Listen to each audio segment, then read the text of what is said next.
तो कैसे हैं आप लोग। आप सभी का स्वागत है हमारे सुंदर से ब्यूटीफुल चैनल के अंदर लर्न विद साइंस के अंदर, जहां पे मैं आपको पढ़ाने वाला हूं केमिस्ट्री का chapter number 1 chemical reaction and equation का पार्ट 2। क्या आप लोगों ने पार्ट 1 देखा है? अगर नहीं देखा है तो मैं डिस्क्रिप्शन के अंदर लिंक दे देता हूं आपको, आप जाके देख लीजिए। चलिए हम बात करें आज के हमारे टॉपिक के अंदर। सबसे पहला जो टॉपिक आता है ये आएगा आपका केमिकल इक्वेशन। तो आप केमिकल इक्वेशंस को क्या समझते हैं?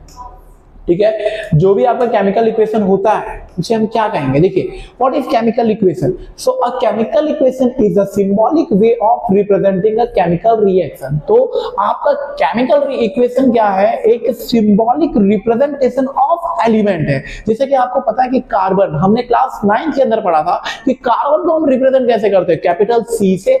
आईयूपैक ने हमें कुछ रूल्स एंड रेगुलेशंस बताए थे, जिसके अकॉर्डिंग हमने क्या किया था, एलिमेंट्स को रिप्रेजेंट करना सीखा था। सो वही आपको क्या करना है, रिएक्शन के थ्रू आपको बताना है। हमने केमिकल रिएक्शंस देखा और अभी हमें केमिकल इक्वेशन क्या होता है, चलिए हम एक एग्जांपल के थ्रू समझते हैं। अब यहां पे देखिए, आपका है ना दो क्या है आपके, अब देखिए जब भी आपके एरो के लेफ्ट साइड की बात करूं तो इसे हम कहने वाले हैं रिएक्टेंट।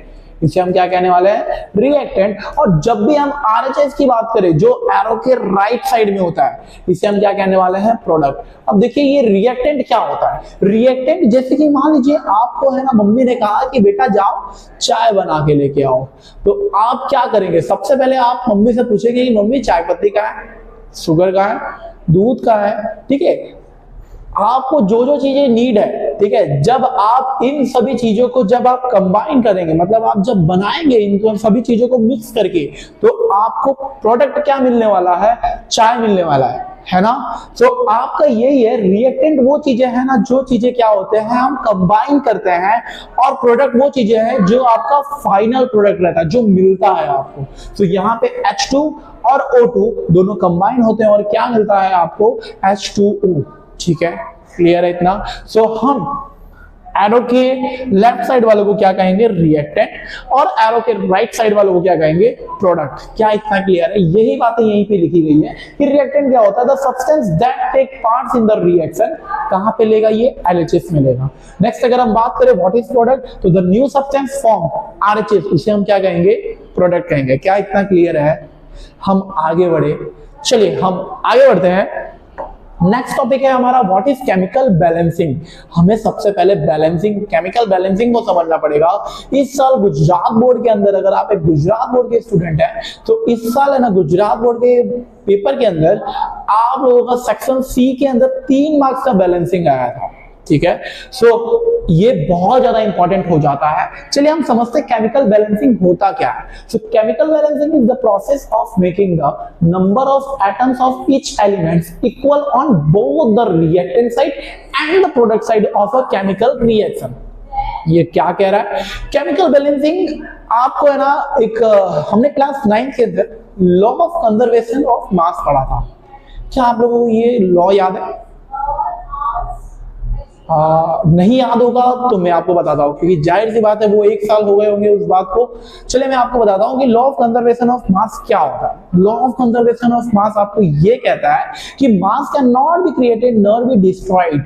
मास को ना ही हम बना सकते हैं ना ही हम बिगाड़ सकते हैं। क्लियर है? सो ये होता है आपका लॉ ऑफ कंजर्वेशन ऑफ मास। अब यहीं पे वो आपका है ना एप्लीकेबल होता है। कोई भी आप केमिकल रिएक्शंस के अंदर अगर कंजर्वेशन ऑफ मास एप्लीकेबल नहीं होगा तो वो आपका रॉन्ग हो जाने वाला है, क्योंकि आपका रिएक्टेंट में जितने एलिमेंट अगर मान लीजिए कार्बन के प्रेजेंट है तो सेम एलिमेंट आपका प्रोडक्ट में भी प्रेजेंट होना चाहिए, है कि नहीं? अगर ये दोनों इक्वल नहीं होते हैं तो ये आपके लॉ ऑफ कंजर्वेशन को वायलेट कर देगा, जिसकी वजह से वो रिएक्शन हो सकता है कि पॉसिबल ही ना हो। क्लियर है? तो हमेशा हमें उसको बैलेंस करने के लिए हमें क्या करना पड़ेगा, उसको है ना बैलेंसिंग करना बहुत ज्यादा जरूरी है। तो चलिए हम देखते हैं कि बैलेंसिंग करते कैसे। अब देखिए यहाँ पे आपको एक रिएक्शन दिया है, H2 plus O2 plus H2O will give you, ठीक है, H2 plus O2 will give you H2O। ये आपको क्या देगा, H2O।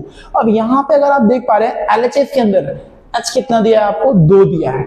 RHS के अंदर H कितना दिया 2, चलिए ये तो हो गया बैलेंस। नेक्स्ट अगर हम बात करें यहाँ पे O कितना दिया है 2 दिया है, यहाँ पे O कितना दिया है 1 दिया है, कुछ नहीं लिखा होता है तो क्या लिखा होता है 1।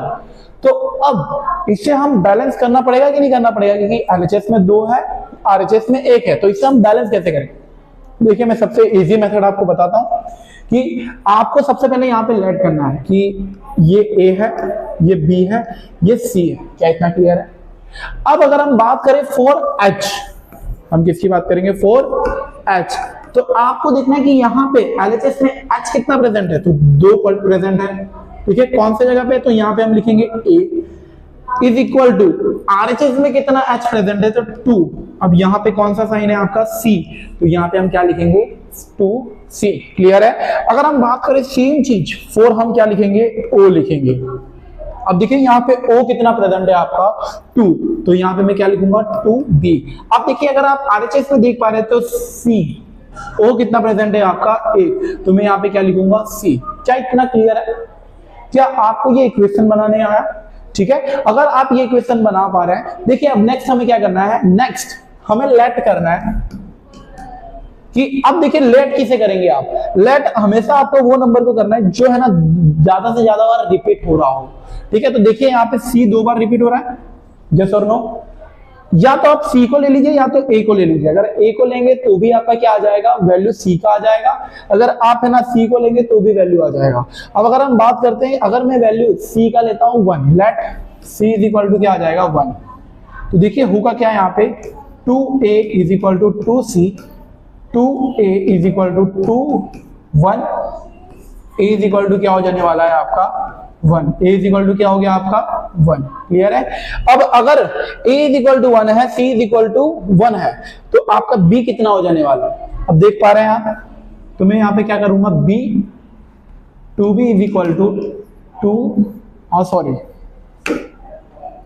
2B is equal to C।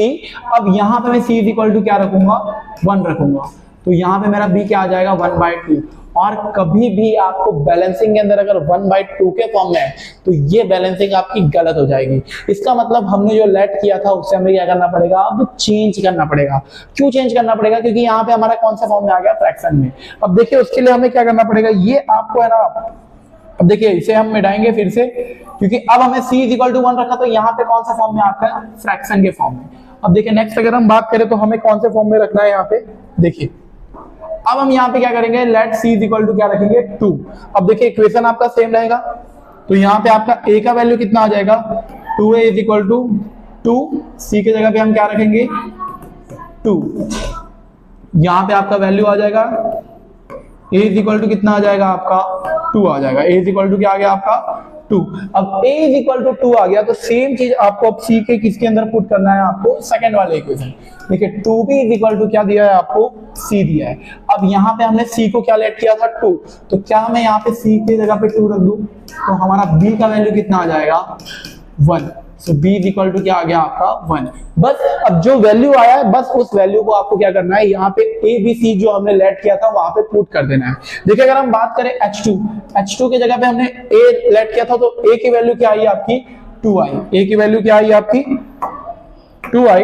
अब देखिए इसे हम लिखेंगे कैसे 2 प्लस B की जगह पे हमने क्या देखा था, B इज इक्वल टू क्या आया आपका 1, तो यहाँ पे क्या रहने वाला है आपका O 2 ही रहने वाला है। नेक्स्ट अगर हम बात करें तो यहाँ पे मिलने क्या वाला है आपको, C की जगह पे हमने क्या लेट किया था 2, तो यहाँ पे हो क्या जाएगा आपका H2O। क्या इतना क्लियर है, क्या ये समझे आप सभी पक्का।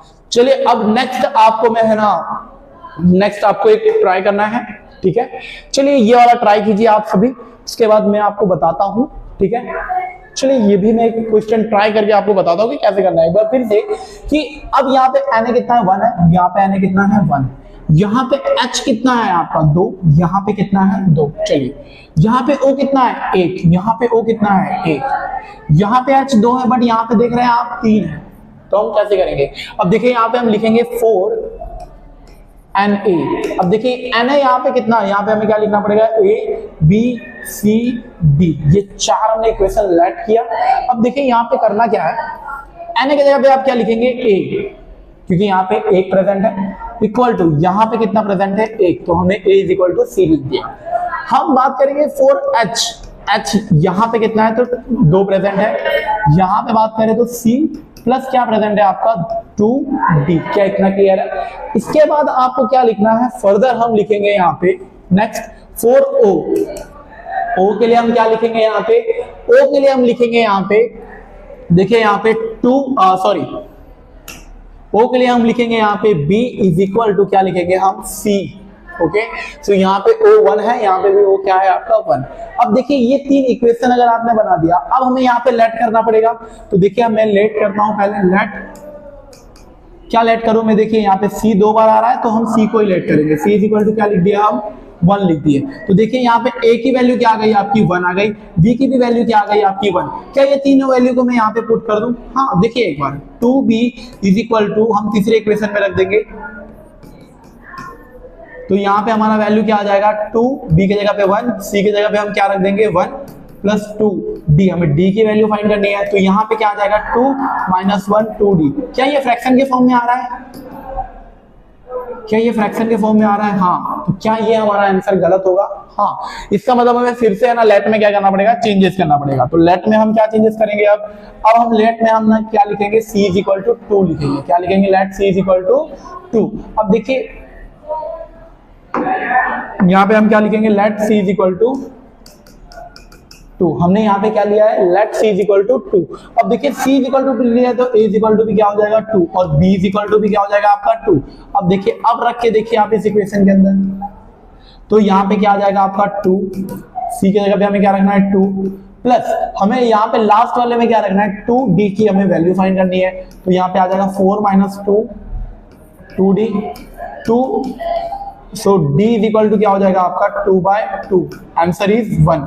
क्या इतना क्लियर है? अब देखिए हमारा क्या आ गया? ABCD की वैल्यू आ गई। अब हमें सिर्फ है ना ABCD की वैल्यू यहाँ पे पुट करनी है। अब देखिए क्या होगा यहाँ पे आपका A में हमने कितना आया था? A is equal to 2। चलिए प्लस कीजिए, B कितना आया हमारा 2, तो हम क्या लिखेंगे यहाँ पे H2O। फिर C हमारा कितना आया था? C हमारा आया था यहाँ पे 2, हमने क्या लिखा यहाँ पे NaOH प्लस यहाँ पे D कितना आया हमारा? D आया हमारा 1, तो यहाँ पे हम लिखेंगे H2। क्या क्लियर है? ये है आपका बैलेंस केमिकल इक्वेशन। अगर आपको ये मेथड समझ आया है, ठीक है, फिर से आप ये क्वेश्चन को ट्राई कीजिए। नेक्स्ट क्वेश्चन, ठीक है। चलिए अब अगर हम बात करें तो आज के सेशन का यहीं पे एंड होता है। तो this is all for today. आप हमारे साथ बने रहिए, ठीक है। हम आपको है ना नीचे डिस्क्रिप्शन के अंदर क्वेश्चंस प्रोवाइड कर देंगे। आप उस क्वेश्चंस को एक बार सॉल्व कीजिए। फिर अगर आपको नहीं आ रहा है तो आप कमेंट में मुझे है ना हर एक के आंसर्स बताइएगा, और जो मैंने आपको होमवर्क दिया है वो जरूर कीजिएगा, ठीक है। बने रहिए हमारे साथ। हम जल्द ही लेके आ रहे होंगे आपके लिए पार्ट 3, जिसके अंदर हम टाइप्स ऑफ रिएक्शंस के बारे में जानेंगे। तब तक के लिए गुड बाय।